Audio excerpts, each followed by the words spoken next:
আসসালামু আলাইকুম। সবার আগে বাছাই করা 10টি আন্তর্জাতিক খবর জানিয়ে দেব।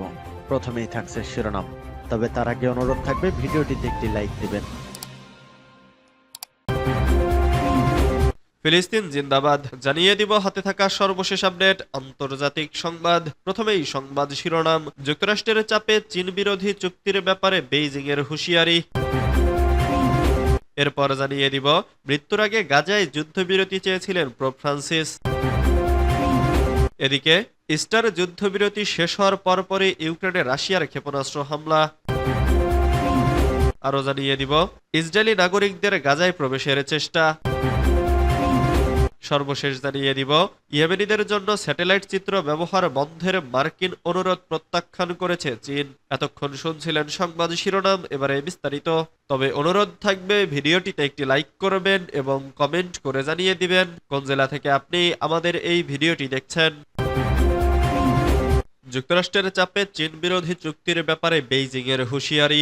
যুক্তরাষ্ট্রের বিরুদ্ধে শুল্ক নীতির অপব্যবহার করার অভিযোগ তুলে চীন অন্যান্য দেশগুলোকে সতর্ক করে বলেছে, নিজেদের স্বার্থ রক্ষায় যুক্তরাষ্ট্রের সঙ্গে এমন কোনো অর্থনৈতিক চুক্তি যেন কেউ না করে যা চীনের জন্য ক্ষতিকর।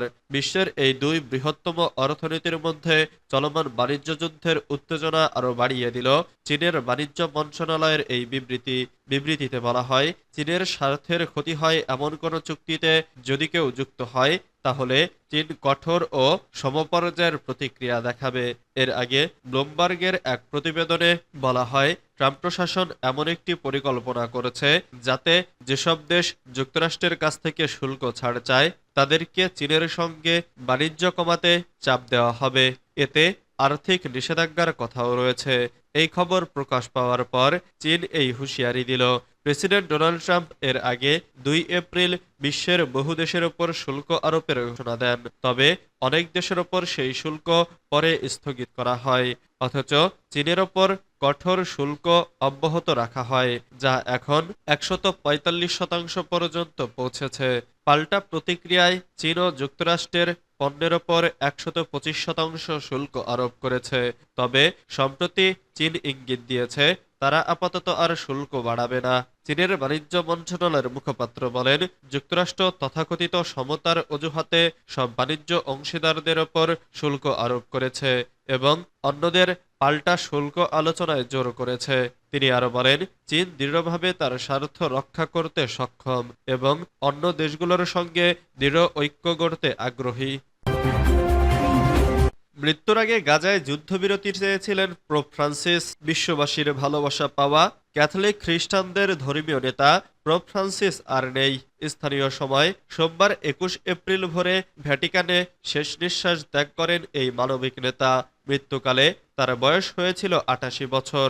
তবে মৃত্যুর আগ মুহূর্তেও তিনি উচ্চারণ করে গেছেন শান্তির কথা।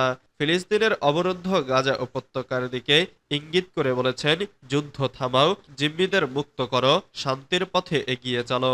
ইস্টার সানডে এর আগের দিন হাসপাতাল থেকে সদ্য ফিরে আসা অসুস্থ Pope Francis Vatican Saint Peter's ব্যাসিলিকার বারান্দায় দাঁড়িয়ে বিশ্ববাসীর উদ্দেশ্যে উর্বি এট অরবি আশীর্বাদ পাঠ করেন। এই সময় তিনি গাজায় মানবিক সংকট নিয়ে গভীর উদ্বেগ প্রকাশ করেন। এছাড়াও তিনি ইসরায়েলের সামরিক আগ্রাসনের সমালোচনা করে বলেন, আমরা যেন ভুলে না যাই, মানবতা রক্ষা করার চেয়ে বড় কোনো ধর্ম নেই। পোপ ফিলিস্তিনের স্বাধীনতাকামী গোষ্ঠী হামাসকে অবশিষ্ট জিম্মিদের মুক্তি দিতে বলেন এবং ইসরায়েলকেও ফিলিস্তিনের নিরীহ মানুষের ওপর দমনপীড়ন বন্ধ করার আহ্বান জানান। এদিকে ভ্যাটিকানের কার্ডিনাল কেভিন জেনারেল জানান, সোমবার 21 এপ্রিল সকালে রোমের বিশপ পোপ ফ্রান্সিস প্রভুর ঘরে ফিরে গেছেন। জীবনের শেষ পর্যন্ত তিনি মানুষের সেবা ও শান্তির বাণী প্রচারে অটল ছিলেন। প্রসঙ্গত, তরুণ বয়সে একটি ফুসফুস অপারেশনের পর থেকে নানা শারীরিক জটিলতার মধ্যেই তিনি 12 বছর ধরে ক্যাথলিক চার্চের নেতৃত্ব দিয়েছেন। সর্বশেষ ফেব্রুয়ারিতে নিউমোনিয়ায় আক্রান্ত হয়ে 38 দিন হাসপাতালে ছিলেন তিনি। সেখানেও তার উদ্বেগের কেন্দ্রে ছিল গাজার মানুষের দুর্ভোগ। ইস্টার যুদ্ধবিরতি শেষ হওয়ার পরপরই ইউক্রেনে রাশিয়ার ক্ষেপণাস্ত্র হামলা। ইউক্রেনে একদিনের যুদ্ধবিরতি শেষে ফের হামলা চালিয়েছে রাশিয়া।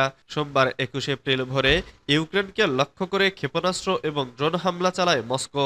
রাশিয়ার প্রেসিডেন্ট ভ্লাদিমির পুতিনের ঘোষিত একদিনের ইস্টার যুদ্ধবিরতি শেষ হওয়ার কয়েক ঘন্টা পর এই হামলা হয়। তবে হামলায় বড় কোনো ক্ষয়ক্ষতি হয়নি।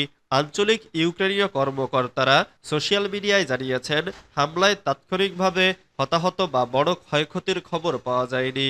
তবে সোমবার মধ্যরাতের পর থেকে পূর্ব ইউক্রেনে বিমান হামলার সতর্কতা জারি করা হয়, যা এখনও প্রত্যাহার করা হয়নি।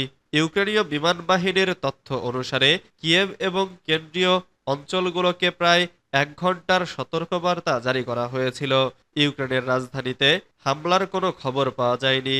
তবে বন্দর শহর মাইকোলাইভের কর্মকর্তারা জানান, তাদের এলাকায় রাশিয়ান ক্ষেপণাস্ত্র আঘাত হেনেছে। সেখানেও তাৎক্ষণিকভাবে ক্ষয়ক্ষতির খবর পাওয়া যায়নি। এদিকে আঞ্চলিক কর্মকর্তারা জানান, ইউক্রেনের সীমান্তবর্তী রাশিয়ার ভরোনেজ অঞ্চলেও রাতভর 2 ঘন্টা ধরে বিমান হামলার সতর্কতা জারি করা হয়েছিল এবং তুরস্ক ও বেলগরদের সীমান্তবর্তী অঞ্চলেও ক্ষেপণাস্ত্র হামলার ঝুঁকি ছিল। এর আগে শনিবার এক আকস্মিক ঘোষণায় পুতিন জানান, মস্কোর স্থানীয় সময় রোববার মধ্যরাত পর্যন্ত ফ্রন্টলাইনে সমস্ত সামরিক অভিযান বন্ধ থাকবে। তবে যুদ্ধবিরতির মেয়াদ বাড়ানোর কথা বলেননি পুতিন। ইসরায়েলি নাগরিকদের গাজায় প্রবেশের চেষ্টা। সীমান্তের একটি বাফার জোন অতিক্রম করে ফিলিস্তিনের গাজা উপত্যকায় প্রবেশের চেষ্টা করেছেন বেশ কয়েকজন ইসরায়েলের বেসামরিক নাগরিক। তবে ঘটনা জানার পর ইসরায়েলি সেনাবাহিনী গিয়ে তাদের আটক করে পুলিশের হাতে তুলে দেয় বলে দাবি করেছে ইসরায়েলের প্রতিরক্ষা বাহিনী। আইডিএফ জানিয়েছে, সম্প্রতি কয়েকজন ইসরায়েলি নাগরিক গাজা উপত্যকায় প্রবেশের চেষ্টা করেন। তারা গাজার সীমানা অতিক্রম না করলেও সীমান্তবর্তী বাফার জোনে প্রবেশ করেন। ঘটনা জানার পর সেনাবাহিনী দ্রুত ঘটনাস্থলে পৌঁছে তাদের আটক করে। পরে তাদের পুলিশের হাতে তুলে দেয়া হয়। ইয়েমেনিদের জন্য স্যাটেলাইট চিত্র ব্যবহার বন্ধের মার্কিন অনুরোধ প্রত্যাখ্যান করেছে চীন। মার্কিন পররাষ্ট্র দপ্তর জানিয়েছে যে ইয়েমেনের আন-নাসরুল্লাহ যাতে স্যাটেলাইট চিত্র ব্যবহার করতে না পারে সেজন্য ওয়াশিংটনের অনুরোধ প্রত্যাখ্যান করেছে চীন। ওয়াশিংটন দাবি করেছে যে লোহিত সাগরে জাহাজগুলোকে লক্ষ্যবস্তু করতে ব্যবহৃত হচ্ছে ওইসব স্যাটেলাইট চিত্র। ইরিনার বরাত দিয়ে পার্স টুডে জানিয়েছে, দৈনিক ওয়াশিংটন পোস্ট সংবাদপত্র লিখেছে, সাংবাদিকদের সাথে এক সাক্ষাৎকারে মার্কিন পররাষ্ট্র দপ্তরের মুখপাত্র ট্যামি ব্রুস দাবি করেছেন যে চ্যাংগুয়াং স্যাটেলাইট প্রযুক্তি কোম্পানি মার্কিন যুক্তরাষ্ট্রের বিরুদ্ধে আন-নাসরুল্লাহর আক্রমণে সহায়তা করছে। ওয়াশিংটন পোস্টের মতে, ওই গোপন পদ্ধতি বন্ধ করার জন্য বেইজিংয়ের কাছে বারবার মার্কিন অনুরোধ সত্ত্বেও স্যাটেলাইট কোম্পানির প্রতি চীন সরকারের সমর্থন অব্যাহত রয়েছে। অথচ মার্কিন গোয়েন্দা সংস্থাগুলো মনে করে সরাসরি জাহাজে অব্যাহত ক্ষেপণাস্ত্র হামলা চালানোর পেছনে ওই স্যাটেলাইট প্রযুক্তির সহায়তা নিচ্ছে আন-নাসরুল্লাহ।